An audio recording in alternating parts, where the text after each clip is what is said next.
महत्वाची बातमी सुरुवातीला पाहूया। पुण्यातल्या पोटनिवडणुकीसाठी आता मतदानाची वेळ संपलेली आहे। कसबा आणि चिंचवड विधानसभा मतदारसंघातील पोटनिवडणुकीसाठीचं मतदान पार पडलंय। या मतदानाला अत्यंत थंड प्रतिसाद मिळाल्याचं दिसतंय। कसब्यात संध्याकाळी 5 पर्यंत 45.25% तर चिंचवडमध्ये संध्याकाळी 5 पर्यंत अवघ 41.10% इतकंच मतदान झालंय। या पोटनिवडणुकीत भाजप आणि महाविकास आघाडीची प्रतिष्ठा पणाला लागलेली आहे। कसबा मतदारसंघात भाजपचे उमेदवार हेमंत रासने यांच्या विरोधात काँग्रेसचे रवींद्र धंगेकर निवडणूक लढवतायत, तर चिंचवडमध्ये तिरंगी लढत आहे। दिवंगत आमदार लक्ष्मण जगताप यांच्या पत्नी अश्विनी जगताप यांच्या विरोधात महाविकास आघाडीचे उमेदवार नाना काटे निवडणूक लढवतायत, तर अपक्ष उमेदवार राहुल कलाटे देखील निवडणुकीच्या मैदानात आहेत।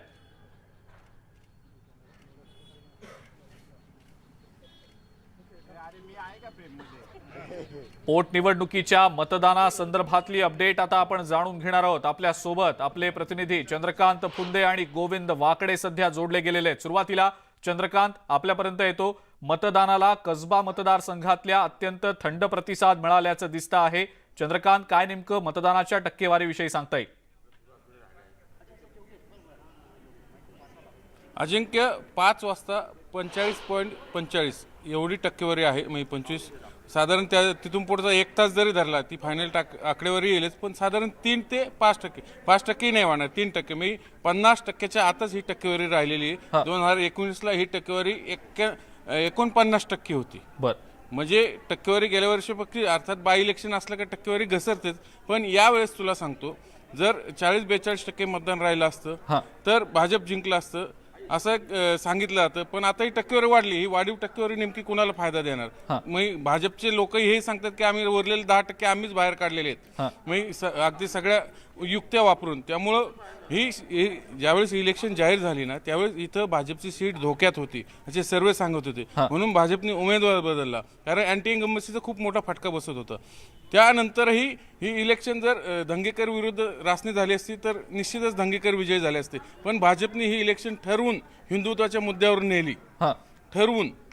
त्याचा निश्चितच भाजपला इथं फायदा होताना दिसतो। त्यामुळे भाजपची जी मंडळी आहे ते सांगतात ठामपणे आम्ही विजयी होणारच, कारण त्यांनी ज्या पद्धतीने मतदान घडून आणलेलं आहे, वाढीव टक्केवारी हा आमचाच आहे असं त्यांचं दावा आहे। म्हणून ह्या कसब्याच्या निकालाकडे सगळ्या देशाचं लक्ष अशासाठी लागले, कारण इथं जर भाजप पराभूत झालं, हे भाजपचं नाक समजलं जातं, हिंदुत्व कसबा हा हिंदुत्ववाद्यांचा समजला जातो असं फडणवीस स्वतः म्हणलेले आहेत। इथं जर हार पत्करावी लागली भाजपला ती खूप मोठी नामुष्की राहिली असती, म्हणून फडणवीसांनी स्वतःची टीम इथं लावली होती। गेली आठवडाभर तळ ठोकून होते, प्रसाद लाड, प्रवीण दरेकर, गिरीश महाजन, रवींद्र चव्हाण, ही सगळी फडणवीसांची टीम इथं तळ ठोकून होती। त्यांनी स्वतः लक्ष घातलं, मायनॉरिटी लेवलला, अगदी मायन्यूट लेवलला सगळं लक्ष घातलं, मग व्यवस्थापन केलं आणि सगळे मतदार बाहेर काढलेत, कार्यकर्ते कामाला लावलेत, साम दाम दंडभेद सगळ्या युक्त्या वापरल्या त्या इलेक्शनमध्ये भाजपने। म्हणूनच काँग्रेसने आरोप केला की भाजप पैसे वाटतं, सगळं झालं। नंतर काँग्रेसने प्रचंड स्टंटबाजी केली, त्यातनं परसेप्शन क्रिएट केलं। सुरुवातीला ब्राह्मण समाज नाराज, नंतर हे पैसे वाटपाचा आरोप, त्यानंतर आमचं धंगेकर खूप कामाचा उमेदवार, त्यांची माउथ पब्लिसिटी, या समोर रासने कुठेच टिकत नव्हती। म्हणजे दोन्ही बाजूंकडनं दावे प्रतिदावे होत होते, आरोप प्रत्यारोप देखील झाले अनेक महत्वाच्या मुद्द्यांवर। पण आता मतदानाची टक्केवारी जी आहे ती येत्या 1 तासामधली जी आपण बघितली असेल, 5 पर्यंतची टक्केवारी आपल्यापर्यंत आलेली होती। आता 1 तास उलटून गेल्यानंतरची शेवटची टक्केवारी मतदानाची नेमकी कितपत असते हे देखील पाहणं महत्वाचं ठरणार आहे। कसब्याचा आढावा आपण घेतला, चिंचवड मतदारसंघातली स्थिती नेमकी काय हे पाहूया। गोविंद वाकडे आपले प्रतिनिधी आपल्या सोबत आहेत सध्या। गोविंद, चिंचवड पोटनिवडणुकीच्या मतदानाची अंतिम टक्केवारी समोर येताना दिसतीये का? 5 वाजेपर्यंत 41% ही मतदानाची टक्केवारी होती।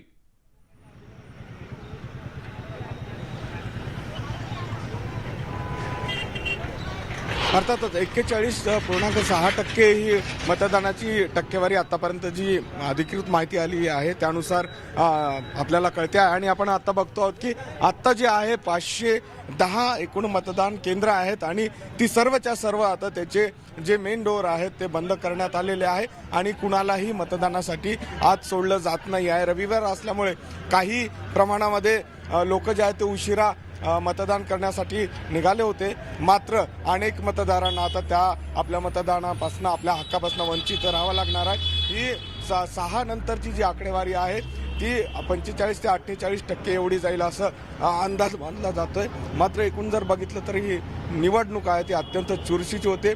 दिग्गज नेते इथेही आले. पिंपरी चिंचवड महानगरपालिका अनेकांचं लक्ष आहे आणि मध्यावधी लागल्या तर त्याची ही तयारी किंवा रंगीत तालीम या निवडणुकीत केल्या गेली. माझ्यासोबत या शहरातले ज्येष्ठ पत्रकारी आहेत, कार्यकर्ते आहेत. काय वाटते तुम्हाला, आता जी मतदानाची टक्केवारी झालेली आहे ती समाधानकारक आहे का? समाधानकारक आहे. 5 वाजता जवळजवळ महिलांचं मतदान 39% व पुरुषांचं 43% आसपास झालं होतं. तर 6चा ज्यावेळेस ते क्लोज झाले त्यावेळेचा आकडा अजून तरी अधिकृत आलेला नाही आहे. अजून जे आतमध्ये त्यांचं मतदान चालू आहे तर तो येईल, पण समाधानकारक आहे. पण तुम्हाला काय वाटते, ही मतदानाची टक्केवारी वाढली तर काय निर्णय बदलू शकतात की चुरस कायम राहील? निवडणूक तिरंगी राहिलेली आहे. मतदानाची आकडेवारी वाढताना दिसते. आता 5 वाजेपर्यंत 41% आपण म्हणतोय, पण हा आकडा 48 पर्यंत पण जाऊ शकतो आणि महिलांचं मतदान जास्त असल्या कारणाने निकालामध्ये त्याचा फरक जाणवून येईल. अर्थातच सहानुभूतीची लाटही होती आणि तेही कुठेतरी बघायला भेटलं. आपल्यासोबत पत्रकारात काय वाटते तुम्हाला, निकालावर काय परिणाम असेल? या 50%च्या वर जाणं अपेक्षित होतं ही सगळी टक्केवारी. नाही, आपण जर पोटनिवडणुकीचा विचार केला तर आपल्याला असं लक्षात येईल की 30 ते 35% आसपास पोटनिवडणुकीच्या आतापर्यंतचं मतदान आहे. परंतु चिंचवड विधानसभा याला आपण अपवादच म्हणायला काही हरकत नाहीये. कारण 5 वाजेपर्यंत जर 40%च्या पुढे गेले होतं, जवळ 42 ते 43%.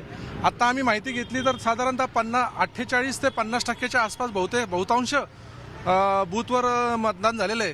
त्यामुळं ही नक्कीच निवडणूक चुरशीची राहील आणि बघूयात आपण काय होतंय ते. अर्थातच अजिंक्य, जर बघितलं तर मतदानाची टक्केवारी वाढेल अशी अजूनही अपेक्षा आहे.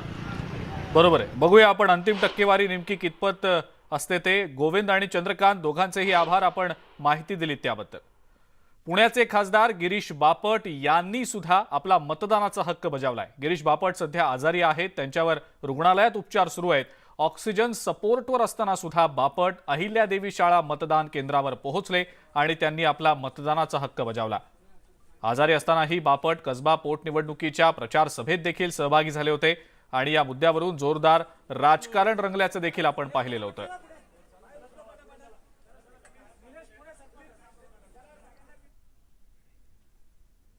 सोमवारपासून राज्याचं अर्थसंकल्पीय अधिवेशन सुरू होत आहे आणि याच पार्श्वभूमीवर सरकारनं चहापानाचा कार्यक्रम आयोजित केलेला होता. मात्र सरकारच्या चहापानाच्या कार्यक्रमाला जाणं म्हणजे महाराष्ट्रद्रोह ठरेल असं म्हणत चहापानावर बहिष्कार टाकत असल्याची घोषणा विरोधी पक्षनेते अजित पवार यांनी केली आहे.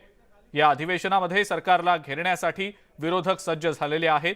कांद्याच्या दरात झालेली घसरण, शेतकऱ्यांचे वेगवेगळे मुद्दे, एसटी कर्मचाऱ्यांचा पगार, लोकप्रतिनिधींची सुरक्षा, कायदा आणि सुव्यवस्था अशा वेगवेगळ्या मुद्द्यांवरून सरकारला घेरणार असल्याचे संकेत अजित पवारांनी दिले.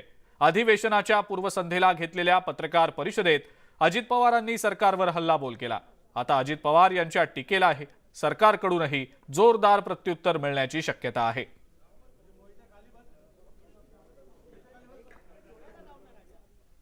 अर्थसंकल्पीय अधिवेशनाआधीच विरोधकांची आक्रमक भूमिका पाहायला मिळालेली आहे. सोमवारपासून अर्थसंकल्पीय अधिवेशनाला सुरुवात होतीये आणि या अनुषंगानं अनेक मुद्द्यांवरून विरोधक सरकारला घेरण्याच्या तयारीत आहेत. मात्र तत्पूर्वी विरोधकांनी चहापानाच्या कार्यक्रमावर बहिष्कार घातल्याचं पत्रकार परिषदेत जाहीर केलेलं होतं. आरोपांच्या फैरी देखील या पत्रकार परिषदेमध्ये झाडल्या गेल्याचं पाहायला मिळालं. नामधारी घटनाबाह्य मुख्यमंत्री महोदयांनी आम्हाला आज नेहमीच्या प्रथेप्रमाणे संध्याकाळी चहापानाला बोलवलेलं होतं. त्यांच्या चहापान कार्यक्रमाला उपस्थित राहणं हा महाराष्ट्र द्रोह ठरला असता आणि राज्याच्या जनतेच्या इच्छेशी प्रतारणा ठरली असती. त्यामुळं मुख्यमंत्र्यांनी आयोजित केलेल्या चहापानाला उपस्थित राहणं आम्हाला योग्य वाटत नाही. त्याच्यामुळं आम्ही सर्वांनी एकमताने या कार्यक्रमावर बहिष्कार घातलेला आहे. विरोधी पक्षनेते अजित पवार यांच्या नेतृत्वामध्ये विरोधी पक्षातल्या नेत्यांनी नवनियुक्त राज्यपाल रमेश बैस यांची राजभवनात जात सदिच्छा भेट घेतली आहे. अजित पवारांच्या नेतृत्वाखाली भेट घेतलेल्या या शिष्टमंडळामध्ये विधान परिषदेचे विरोधी पक्षनेते अंबादास दानवे, ज्येष्ठ नेते छगन भुजबळ, अनिल परब, सुनील प्रभू, जितेंद्र आव्हाड, धनंजय मुंडे, अनिल पाटील, कपिल पाटील, विनोद निकोले आदी मान्यवर उपस्थित होते.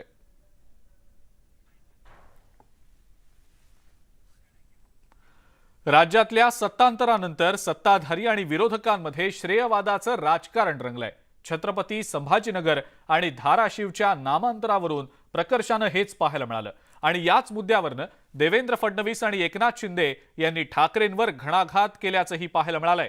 त्यामुळे श्रेयवादावरून सत्ताधारी आणि विरोधकांमध्ये आता सामना रंगल्याचं दिसतंय.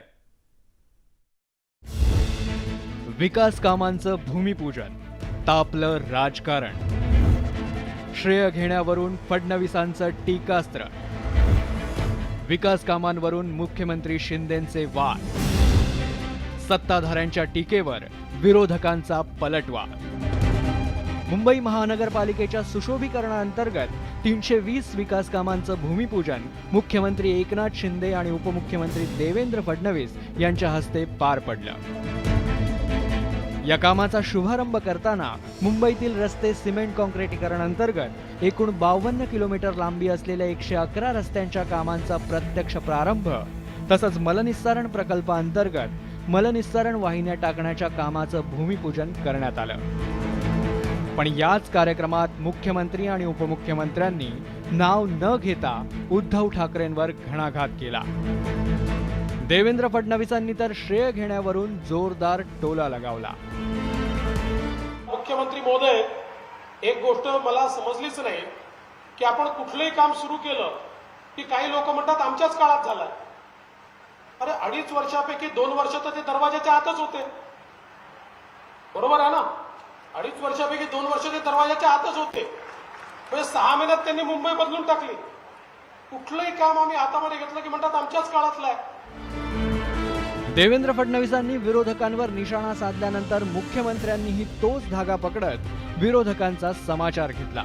यावेळी त्यांनी संजय राऊतांवरही घणाघात केला. काही लोकांना पोटदुखी सुरू झालेली आहे, नक्की होणारच, म्हणून त्यांनी डॉक्टर शोधला पाहिजे. पण तो डॉक्टर पण जयल यांनी आपला बाळासाहेब ठाकरे आपला दवाखाना सुरू करून डॉक्टर पण उपलब्ध करून दिलेला. त्यामुळे असू द्या, मला काही जास्त काही टीका करायची नाही. आम्ही काम करणारे लोक आहोत. पूर्वी मुंबईमध्ये सकाळी आपल्या गिरण्यांचे भोंगे वाजायचे, आता त्या गिरण्या बंद झाल्यात. सकाळी आता रोज भोंगा वाजतो, त्याच्याकडे आम्ही लक्ष देत नाही. गेल्या अनेक वर्षात जे प्रकल्प थांबले इथे देवेंद्रजी बसलेले आहेत. ते जेव्हा मुख्यमंत्री होते त्यांच्या काळात मेट्रोच्या कामांना गती मिळाली, नंतर 2.5 वर्षात थांबलं. बुलेट ट्रेन गती मिळाली, 2.5 वर्षात थांबलं. असे किती प्रकल्प तुम्ही थांबवले? हे जे काही 2.5 वर्षामध्ये आपण 10 ते 20 वर्ष मागे गेलो आणि म्हणून आम्ही आल्या आल्या त्याला गती दिलेली आहे. डबल इंजिन लावलेलं आहे, डबल दुप्पट आपण त्याला वेग दिलाय. सत्ताधाऱ्यांच्या टीकेला विरोधकांनीही प्रत्युत्तर दिलंय. असं आहे की मराठीमध्ये एक म्हण आहे की शिळ्या कडीला पुन्हा ऊत आणण्याचा प्रयत्न आहे. ही सगळी कामं मुंबई महानगरपालिकेमध्ये शिवसेनेने मागील 5 वर्षामध्ये पाठपुरावा करून पूर्ण केली होती. त्याची उद्घाटन करण्याचं काम आता माननीय मुख्यमंत्री आणि भारतीय जनता पक्षाचे नेते करतात.